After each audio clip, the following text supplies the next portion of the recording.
Resistance zone से जब नीचे आया है, ड्रैग हुआ है, तो क्या ये माइनर प्रॉफिट बुकिंग के तौर पे देखना चाहिए या फिर थोड़े शॉर्ट पोजीशन को भी हेज साथ में करके चलना चाहिए? कैसे आप इंडेक्स पे स्ट्रैटेजी बना रहे हैं?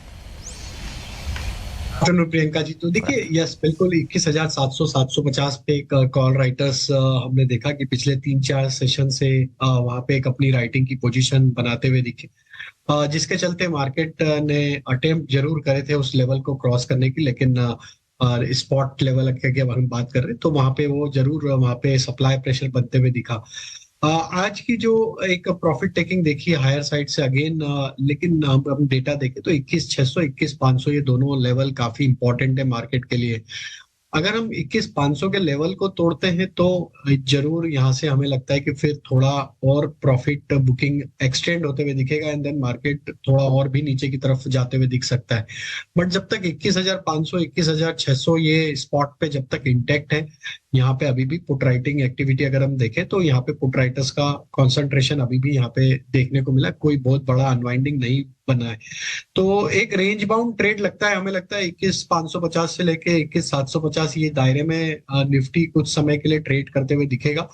ओवरऑल स्ट्रक्चर टेक्सचर मार्केट का अभी भी बुलिश है और हमें लगता है जब डिसाइसिवली ब्रेकआउट होगा 21,750 के ऊपर तो fresh round of buying market में इमर्ज होते हुए दिखेगी। और वहीं हम बैंक निफ्टी की बात करें तो 48,000 पे अच्छा पुट बेस कॉन्सेंट्रेशन है। 48,000 47,900 ये दोनों लेवल स्पॉट पे काफी इंपॉर्टेंट है बैंक निफ्टी के।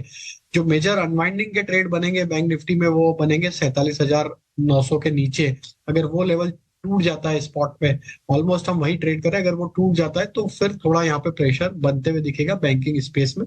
तो यहाँ पे थोड़ा कॉशियस रहना चाहिए। थोड़ा बैंकिंग स्टॉक्स में बैंक में ज्यादा प्रॉफिट बुकिंग देखने मिल रही कंपेयर टू ब्रॉडर मार्केट।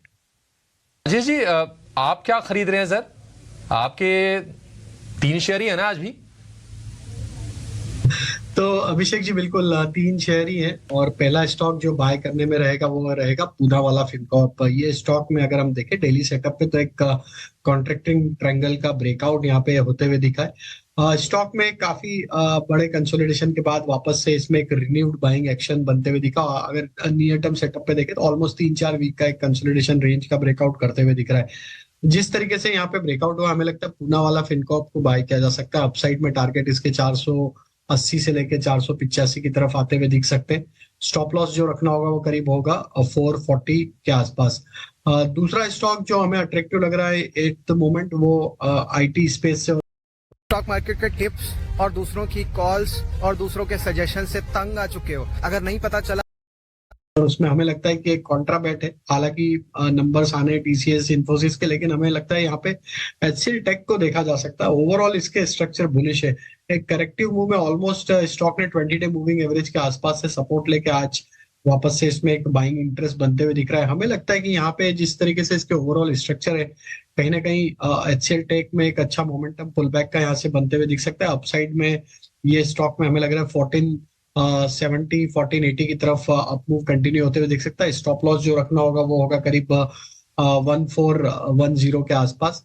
और जो तीसरा स्टॉक यहाँ पे बाय करना है वो गोदरेज कंज्यूमर। ये स्टॉक पे भी हमारा व्यू बुलिश है। जिस तरीके से देखें कि मार्केट थोड़ा वोलेटाइल है, डिफेंसिव की तरफ बाइंग इंटरेस्ट जरूर बनते हुए दिख रहा है। गोदरेज कंज्यूमर में एक अच्छा मोमेंटम हमने पिछले 2-3 हफ्तों में देखा है। स्टॉक में अगर हम देखें तो जो ब्रेकआउट बने वीकली चार्ट पे वो ऑलमोस्ट सितंबर 2021 2 साल पहले के जो स्विंग हाई थे उसका ब्रेकआउट यहाँ पे बनते हुए दिखा है। तो गोदरेज कंज्यूमर प्रोडक्ट यहाँ पे बाय करने की सलाह है। ये हमें लग रहा है ये मोमेंटम 1250 1260 की तरफ बढ़ते हुए दिखेगा। स्टॉप लॉस होगा यहाँ पे करीब 1190 के आसपास। आपके पास लौटेंगे और आपसे ना एक दरख्वास्त करेंगे एक ट्रेड देने की आईटी में, क्योंकि अगले हफ्ते नतीजे आएंगे इन्फोसिस के, टीसीएस के, विप्रो के, एचसीएल टेक के। तो फोकस में तो आज से ही आ गए हैं और आप देखिए अच्छे मूव्स हैं। इन्फोसिस में 1.25% की, टीसीएस में करीब 2% की, एलटीआई मेंट्री में 1.5% की वहां पर भी है। अगर किसी को कुछ ट्रेड लेना हो तो आकर्षक मौके आपको कहां पर दिख रहे हैं? क्या ट्रेड करें अभी के अभी? अभिषेक जी मैंने रिकमेंड ही किया है। मुझे लगता है कि एचसीएल टेक में एक आउट परफॉर्मेंस है और स्टॉक एक अच्छे सपोर्ट एरिया जो कि 20 डे मूविंग एवरेज है वहीं से एक अच्छा पुल बैक का ट्रेड बनाते हुए दिख रहा है। तो एचसीएल टेक पे हमारा व्यू बुलिश है और यहाँ पे हम 1470 1480 की तरफ ये टारगेट एक्सपेक्ट कर रहे हैं। तो ये स्टॉक बिल्कुल यहाँ पे बाय किया जा सकता है। वहीं अगर हम देखें तो हमें लगता है कि थोड़ा लार्ज कैप के अलावा यहाँ पे मिड कैप आईटी स्टॉक्स में एक अच्छा मोमेंटम बना और यहाँ पे एक आउट परफॉर्मेंस ऑलरेडी हमने देखा है कि सारे mid cap IT stocks out perform करते हुए दिख रहे हैं। उसमें बिरला सॉफ्ट यहाँ पे काफी पसंद आ रहा है। स्टॉक में एक अच्छा बड़ा रनअप हमने कई महीनों देखा और उसके बाद स्टॉक में थोड़ा सा कूल ऑफ भी आया हायर साइड से, बट स्टिल अगर इसके ओवरऑल स्ट्रक्चर देखें तो एक बुलिश ट्रेजेक्टरी में ही ट्रेड करते हुए दिख रहा है। तो बिरला सॉफ्ट पे यहाँ पे फोकस किया जा सकता है। 696 के स्टॉप लॉस से बाय किया जा सकता है और अपसाइड के टारगेट जो आना चाहिए करीब 735 740 की तरफ आते हुए दिख सकते हैं। तो अभी यहाँ पे हमें HCL टेक और बिरला सॉफ्ट ये दो स्टॉक पसंद आ रहे हैं। स्टॉक्स कई बहुत स्ट्रॉन्ग स्ट्रेंथ में भी हैं। मिड कैप स्मॉल कैप की स्पेशली बात करें, एक स्टॉक है स्वान एनर्जी। आज भी इसमें 5-5.5% की मूव है, लगातार तीसरा दिन है जब आप इसमें मूव देख रहे हैं। और इस पे कुछ कैपेक फंडामेंटल न्यूज तो काफी स्ट्रॉन्ग है, लेकिन इसमें जो एक नया क्लियरेंस या फिर एक जो पॉजिटिव ट्रिगर रहा वो रिलायंस नेवल के एक्विजिशन को लेकर था। अभी फिलहाल जिस मोमेंटम में स्टॉक है, क्या ये मोमेंटम सस्टेन करेगा या एक बार के लिए जिन्हें नीचे के लेवल से प्रॉफिट हो रहा है वो बुक करके एग्जिट करके री एंटर करने की सोच है? आई थिंक प्रियंका जी बने रहना चाहिए ये स्टॉक में। जिस तरीके से इसके ओवरऑल स्ट्रक्चर बने, हमें लगता है कि यहाँ पे फर्दर और भी तेजी बनते हुए दिखेगी।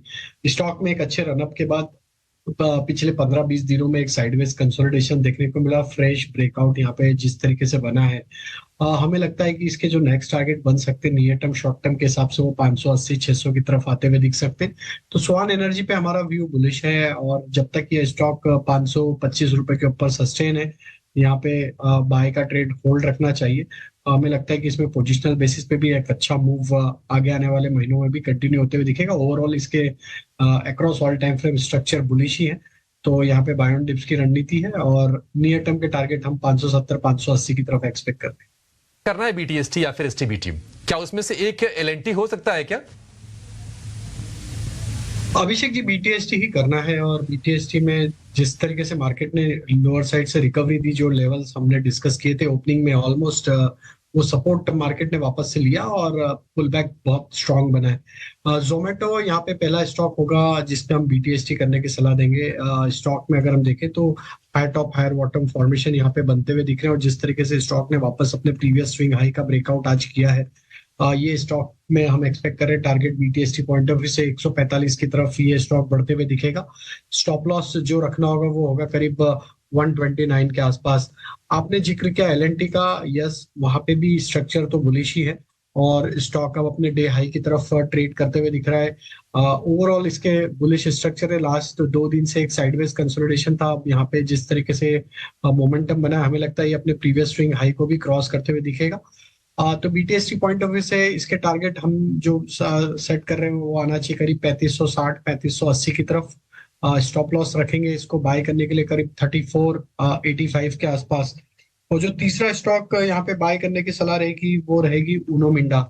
उनो मिंडा में भी देखें तो एक अच्छा मोमेंटम यहाँ पे बनते हुए दिखा है। स्टॉक में एक कंसोलिडेशन रेंज का ब्रेकआउट बनते हुए दिखा है। डेली चार्ट पे एक राउंडिंग बॉटम फॉर्मेशन का ब्रेकआउट है। वीकली चार्ट पे series of higher top higher bottom formation है। उनो मिंडा में एक्सपेक्ट कर रहे हैं हम टारगेट आना चाहिए 740 750 की तरफ। स्टॉप लॉस होगा करीब 690 के आसपास। ठीक है, 690 का स्टॉप लॉस यूनो मिंडा के लिए और 52 हफ्ते की ऊंचाई पर ये ट्रेड कर रहा है और अच्छी रफ्तार पकड़ी है आखिरी के 1 घंटे में यूनो मिंडा ने भी। तो यहां पर BTST के भी मौके हैं।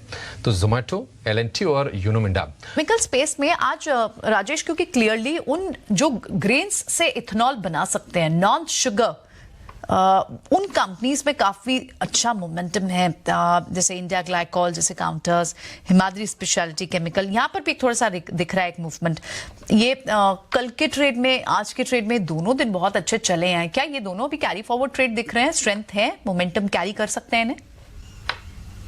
तो इंडियन ग्लाइकोल तो काफी स्ट्रांग मोमेंटम बना है और जिस तरीके से वीकली चार्ट अब बने हैं, ऑलमोस्ट 23% के गेन ये स्टॉक ने करंट वीक में ही यहाँ पे रजिस्टर करे हैं। स्टॉक को अगर हम लॉन्गर टर्म टाइम फ्रेम पे देखें तो स्टॉक अपने 2022 सितंबर के स्विंग हाई को अब यहाँ पे पेनिट्रेट करते हुए दिख रहा है। हमें लगता है यहाँ पे 65,970 ये एक इम्पोर्टेंट लेवल है। अगर ये लेवल क्रॉस हो जाते हैं तो ये स्टॉक में एक बड़ा ब्रेकआउट अनफोल्ड होते हुए दिखेगा, जो कि स्टॉक को फिर 1100 की तरफ भी पोजिशनल बेसिस पे लेके जा सकता है। तो हमें लगता है कि एक बड़े वॉल्यूम के साथ करंट वीक में एक अच्छा बाइंग ट्रैक्शन ये स्टॉक में देखने को मिला है। तो इंडियन ग्लाइकोल बिल्कुल यहाँ पे होल्ड करना चाहिए, जिनके पास भी ट्रेड है।